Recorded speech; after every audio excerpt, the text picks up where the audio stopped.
Hello everybody, welcome back to another video. Today we're doing a sound design request again, because this is a very cool sound that I've shown a lot on stream, like this technique, but I haven't really shown it on video here. I'm talking about SSQ waveform carrier, or my SSQ waveform carrier, which I've shown off both on Discord and on Twitch. I have talked about this a lot on both of those platforms. But I've never shown it on this YouTube channel. So now we got a request for sound that actually uses that technique. So I'd like to show it to you. Alright, so here we have the sound that I'm talking about. And it's a sound from Ragga Tech by Henrique Camacho and Vibration. And this particular lead sound that sits in here. Now I want you to note that it has this kind of clicky, kind of weird texture to it. It has that clicky, weird kind of vibe to it, and that's where the SSQ waveform carrier technique kind of comes in. So what the SSQ waveform is it's actually a waveform inside Serum. So if we open up Serum, if you go into the digital section, right here, there's this SSQ waveform down below. Now this is a very particular waveform. As you can see, it has three versions basically. You have a sine wave here. You can see a sine wave going up and down. Here we can see a saw wave going up and then down. And then finally we have a square wave version as well, which kind of looks like a square wave.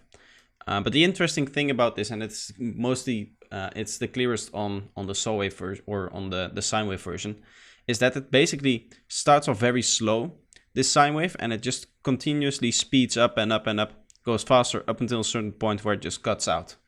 And this is a kind of FM, which is made by a particular carrier signal. And the way it is made is very similar to an FM style that is used in the Virus TI. So a lot of professional producers use the Virus TI for that particular FM sound. And that is actually very easy to recreate if you have the carrier that actually makes this kind of signal possible, this kind of speeding up and then suddenly slowing down. So let's actually select the sine wave, and I'll open up my version of the SSQ carrier here. As you can see, it looks like this, and it just kind of bends like this. So I've shown how you made this before as well, so I'll quickly actually show you how you can make this. So let's go to init, because that's the easiest way to do it. We'll open up a sine wave again, just so I can show you how the modulation works in a little bit. But basically what you want to do is you want to set this to 7. And then you can click like this, going up all the way, and you see you're missing a little bit. So now you can go to 1. And then you can turn it down. So now you have the basic ramp up and down. And then what you do is you go into remap 1. You click the edit here. And you create a dot right here. By holding Alt, you can set it on the grid, but right there on the grid. And then you can bend it like this.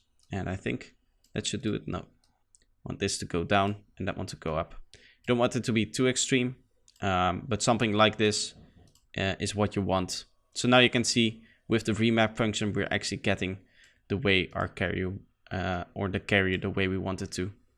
Make it a little bit more like that. Now, if you want to save this as an actual waveform that you can use and just share with people, what you can do is you can render oscillator B warp, and now it will work with the warp mode. So there's actually a Discord, or there's already my version on it of this wavetable is on my Discord already. It should be in community resources channel. And you might have to scroll up a little bit, depending also on when you see this video. If it comes out, it's scrolling a little bit. If not, just ask in the community resources if I have that wave table, and I'll just send it in there again. But basically what this does is it creates that kind of SSQ FM style that we saw before, where it just kind of speeds up. Now, the best way to show that is actually using Faceplant, because Faceplant has this nice feature where it just shows you the exact waveform that it's creating. So here you can see I've actually opened up that same SSQ carrier as a wavetable inside Faceplant. If you don't know, Faceband just allows you to open up Serum wavetables and it will just work. So that's very, very nice. And as you can see, we have this SSQ style FM here where we have a very fast start and then it just kind of slows down here. And you can see you can make it with a sine wave, whatever wave you want. But for this one, we've gone with a square wave because that has a nice texture to it.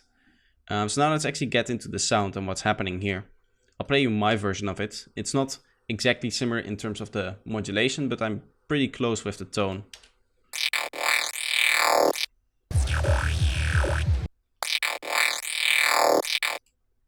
So that's the basic kind of clickiness comes from that sudden going from very slow kind of waveform here to that very sharp click suddenly. So it introduces a lot of like small mini transients into your signal, which creates that clickiness, that grittiness that we really like in those synths. And then in that case, what I actually saw when looking at the actual synth sound itself, if we open up a spectrum, is we see a lot of comb filtering on the original. So you can see it in here. You basically see the comb filtering right here, there. You can see those little comb filtering artifacts in there. So that's what I did next. Once I had this basic texture created, I decided to add the comb filters. Then this distortion wasn't there yet. So let's minimize that. And then as you can see, I doubled up on the comb filters because I wanted some more of that effect. And the comb filters are modulated by this first one here. You can see both have the same amount of modulation and the same starting position. That's because I set up one and then I copied it over. That kind of just doubles up on the comb filter effect and just makes it stronger because there's no real amount here that goes higher than maximum mix. So to get more of that comb filtering, you just have to double up the comb filtering effect itself. So that's why there's two. Then we have the filter, which does the basic movement here. As you can see, this filter is modulated here by macro 2, which if you don't know, you have to actually use the macros for any automation, so that anything that is automated is being done by the macros. So that's why I've set up macros here. Normally I would just automate the knobs itself, but in Faceband that's unfortunately not possible. So after that it goes into lane 2, and I set this up in a way that you could almost see everything at once. But I think you can also do it like this. Now you'll be able to see all the effects at once.